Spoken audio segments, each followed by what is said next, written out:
Salut à tous, c'est Riff Studio, bienvenue dans cette toute nouvelle vidéo, plutôt théorique que pratique. On va parler de l'histoire fascinante de la guitare électrique.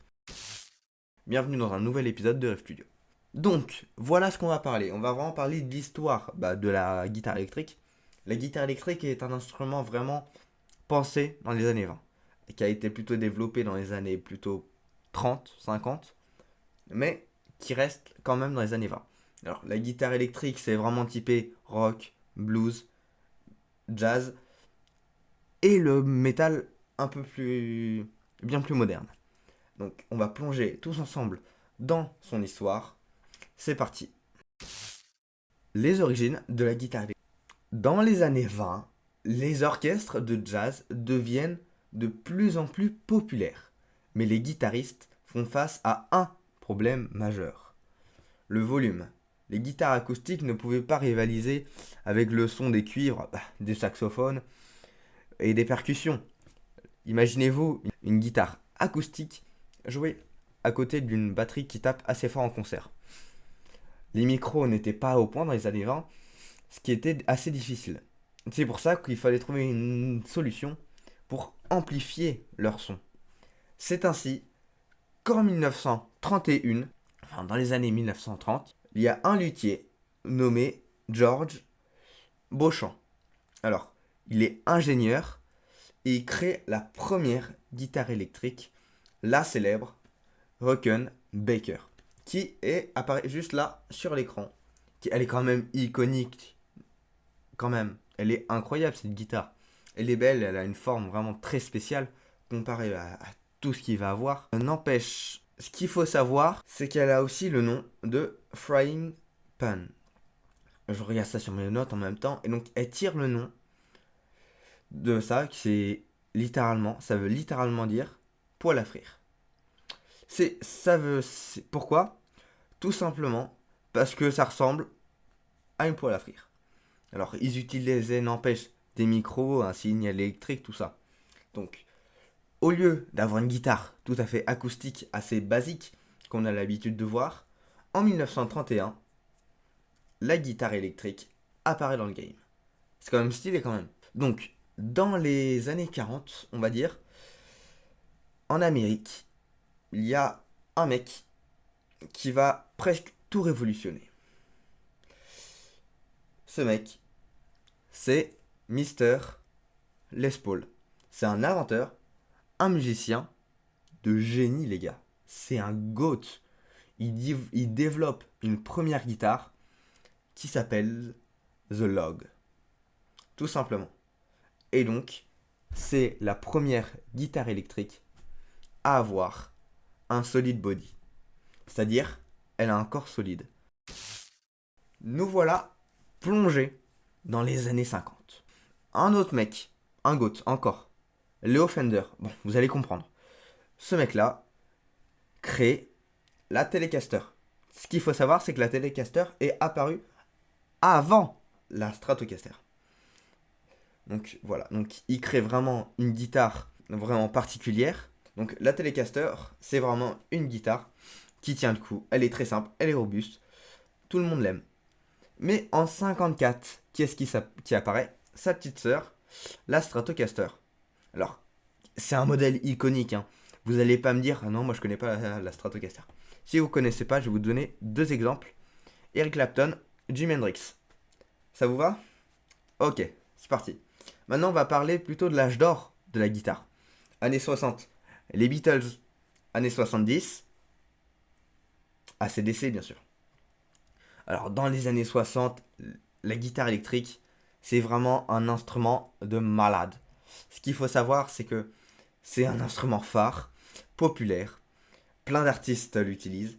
La guitare électrique, notamment on peut revoir dans les Beatles, Jimi Hendrix, Eric Clapton, les gars. Et bien sûr, Jimmy Page, un grand énergumène quand même. Alors, ils envoient toute leur capacité pour envoyer tout ce qu'ils savent dans la guitare électrique. Ce qu'il faut savoir, n'empêche, c'est que Jimi Hendrix, il est complètement autodidacte. Ça veut dire que la guitare électrique, il a jamais pris de cours. Et il a commencé assez tôt. Donc ça, il faut savoir directement. Mais c'est déjà assez intéressant. Ce qui apparaît déjà dans les années 60-70, quelque chose qui va vraiment révolutionner le son. Vous aurez pu voir dans ma dernière vidéo, voilà, petite pub, voilà, les effets. Alors, je vais vous montrer peut-être comment avoir le son de Slash, mais c'est pareil, ça donne, c'est vraiment la création de la distorsion, du sustain, bah enfin, toutes les pédales d'effets, les amplis qui partent dans des endroits impossibles. Dans ces années-là, bien sûr, c'est là où la guitare électrique, elle explose, donc notamment la Les Paul, la Fender, tout simplement, la Strat, la Telecaster. Voilà, donc on a un peu tout. Dans les années 60-70, ce qu'il faut retenir, c'est que la guitare, ça pète des masses. Après, on va plutôt parler des révolutions technologiques de la guitare. Dans les années 80, début vraiment du métal, Metallica, voilà, Motley Crue, même si c'est un peu... Non, je sais même pas quand est-ce que c'est vraiment Motley Crue. Bon, surtout Guns N' Roses, hein, ça faut pas oublier. Il y a des marques de guitares qui spawnent comme ça. Vous devez sûrement les connaître. Ibanez, ça, il faut être intermédiaire vraiment, on les connaît. Et Jackson, qui est aussi une assez bonne marque. Eux, ils apparaissent vraiment avec une guitare type Supra Telecaster de la mort qui tue, des angles pointus quelque part. Ça donne des guitares assez particulières, qui ont un son déjà très énergique, parce qu'ils combinent deux micros différents, pour beaucoup, le humbucker et le P90. Alors, ce qu'il faut savoir, c'est que les P90, ça ressemble à ça, et le humbucker, ça ressemble à ça. Donc voilà. Donc ces deux marques arrivent vraiment dans le game pour pousser le heavy metal jusqu'au bout, jusqu'à ce qu'on connaît ça. Donc bien sûr jusqu'au new metal et le reste. Alors, ce qu'il faut savoir aussi, c'est entre les deux, des innovations très importantes sont mises, comme les synthés, déjà qui rentrent dans le game.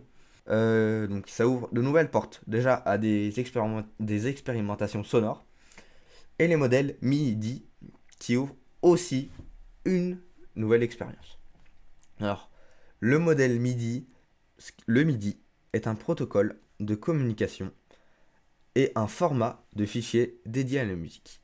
C'est-à-dire, vraiment, vulgairement, le MIDI, c'est comme si tu enregistrais ta guitare directement sur ton PC. Voilà, vous avez compris. En conclusion, la guitare électrique, c'est plus qu'un instrument.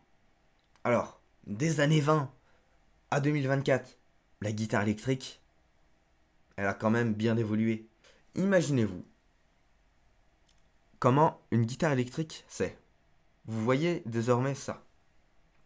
Mais rappelez-vous qu'avant, une guitare électrique, ça ressemblait à ça. C'est pas génial quand même, les gars, quand même. Une super belle guitare électrique. Vous voyez comment ça a évolué. Imaginez vraiment la guitare électrique, je pense que c'est l'un des instruments qui a le plus évolué. Parce que, n'empêche, les solos de dingue qui existent avec cet instrument. Imaginez dans beaucoup d'artistes que vous écoutez, la guitare électrique reste dedans. C'est pas un truc qui est resté comme ça, qui a fait un pop et qui a disparu après.